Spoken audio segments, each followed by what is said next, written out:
पंढरपूर नगरपालिका हद्दीमधील कराड नाक्यापासून 2 मिनिटांच्या अंतरावर श्रीमंत सुधाकरपंत परिचारक चौक नजीक सर्व सुविधांनी युक्त राहण्यासाठी अतिउत्तम असे सुंदर प्लॉट शुभम कॅपिटल प्रस्तुत सागर डेव्हलपर्सच्या माध्यमातून आम्ही घेऊन आलो आहोत शिवम नगर फेज 1 1.5 गुंठ्याच्या पुढे प्लॉट उपलब्ध संपूर्ण प्लॉटिंगला तारीचे कंपाऊंड प्रशस्त 30 फूट रुंदीचे रस्ते स्ट्रीट लाईटची सोय प्लांटेशन बाकडे प्लॉट डिमार्केशन चला तर मग त्वरित बुक करा आपल्या हक्काचा प्लॉट संपर्क कराड रोड पंतनगर शेजारी पंढरपूर मोबाईल नंबर 9763 037 057 87 88 15 17 39 84 82 91 99 बीड जिल्ह्याच्या आष्टी तालुक्यात एका तरुणाला बेदम मारहाण केल्याची घटना उघडकीस आली आहे। ही मारहाण इतकी भयंकर होती की तरुणाचा तडफडून मृत्यू झालाय।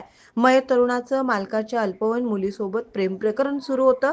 याच संशयातून तरुणाची अमानुष हत्या केल्याची माहिती समोर आली आहे। विकास बनसोडे असं मयत तरुणाचं नाव आहे। तो मूळचा जालना जिल्ह्यातील रहिवासी आहे। तो आष्टी तालुक्यातील पिंपरी घुमरी येथील भाऊसाहेब क्षीरसागर यांच्याकडे ट्रक ड्रायव्हर म्हणून कामाला होता। क्षीरसागर यांच्या अल्पवयीन मुलीशी विकासचे प्रेमसंबंध सुरू आहेत असा संशय क्षीरसागर यांना होता। घटनेच्या दिवशी मयत विकास मालकाच्या मुलीसोबत घरामागील शेतात आढळून आला होता। ही बाब मालकानं पाहिली। यानंतर आरोपीनं विकासला 2 दिवस डांबून ठेवत अमानुष मारहाण केली। ही मारहाण इतकी भयंकर होती की यात विकासचा जागीच मृत्यू झालाय।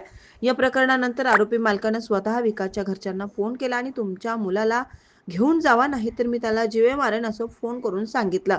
यानंतर तरुणाचा थेट मृतदेह आढळला। बीडमध्ये संतोष देशमुख हत्या प्रकरणामुळे आधीच बीडसह महाराष्ट्राचं राजकीय वातावरण तापलं असताना आणखी एक क्रूर घटना समोर आल्यानं परिसरात खळबळ उडाली आहे। मयताच्या पाठीवर मारहाणीचे व्रण आहेत। मारहाण करणाऱ्या एका आरोपीला पोलिसांनी ताब्यात घेतलं असून या प्रकरणात गुन्हा दाखल करण्याची प्रक्रिया आष्टी पोलीस ठाण्यात सुरू आहे। डांबून मारहाण करत जीव घेतल्याचा आरोप मयताच्या नातेवाईकांनी केलाय। बीडमध्ये मारहाण आणि हत्येच्या विविध घटना समोर येत असताना या नव्या घटनेने यात आणखी भर घातली आहे। त्यामुळे बीडमध्ये कायदा आणि सुव्यवस्थेचा प्रश्न पुन्हा एकदा चव्हाट्यावर आल्याचं दिसत आहे। ताज्या घडामोडी पाहण्यासाठी आमच्या YouTube चॅनलवरील PVR म्हणजेच पंढरी वार्ता या न्यूजला सबस्क्राइब करा आणि शेजारील बेल आयकॉनवर क्लिक करा।